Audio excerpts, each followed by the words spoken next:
مال اور اولاد۔ اے ایمان والو، تمہارے مال اور تمہاری اولاد تم کو اللہ کی یاد سے غافل نہ کرنے پائیں، اور جو ایسا کرے گا تو وہی گھاٹے میں پڑنے والے لوگ ہیں۔ اور ہم نے جو کچھ تم کو دیا ہے اس میں سے خرچ کرو، اس سے پہلے کہ تم میں سے کسی کی موت آ جائے، پھر وہ کہے کہ اے میرے رب، تو نے مجھے کچھ اور مہلت کیوں نہ دی کہ میں صدقہ کرتا اور نیک لوگوں میں شامل ہو جاتا۔ اور اللہ ہرگز کسی جان کو مہلت نہیں دیتا جب کہ اس کی میعاد آ جائے، اور اللہ جانتا ہے جو کچھ تم کرتے ہو۔ ہر آدمی کے لیے سب سے بڑا مسئلہ آخرت کا مسئلہ ہے، مگر مال اور اولاد انسان کو اس سے بڑے مسئلے سے غافل کر دیتے ہیں۔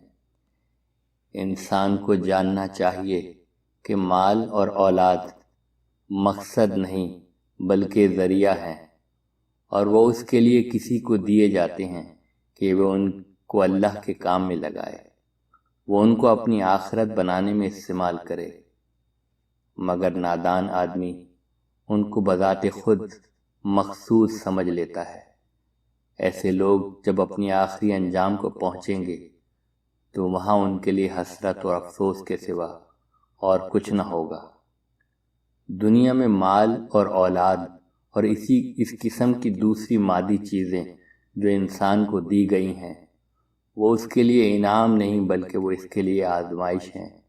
یعنی اس کا مطلب یہ نہیں کہ آدمی ان چیزوں کو پا کر اپنے لیے ایک پر راحت زندگی بنائے اور اس میں خوش رہے، بلکہ ان میں سے ہر چیز انسان کے لیے امتحان کا پرچہ ہے۔ ان کے ذریعے انسان کو جانچا جا رہا ہے۔ انسان کو چاہیے کہ وہ ان چیزوں کو اپنے لیے آزمائش سمجھے، نہ کہ نعمت۔ نعمت تو آخرت میں ملے گی۔ موجودہ دنیا جانچنے کی جگہ ہے، اور آخرت اس جانچنے کے مطابق انعام یا سزا پانے کی جگہ ہے۔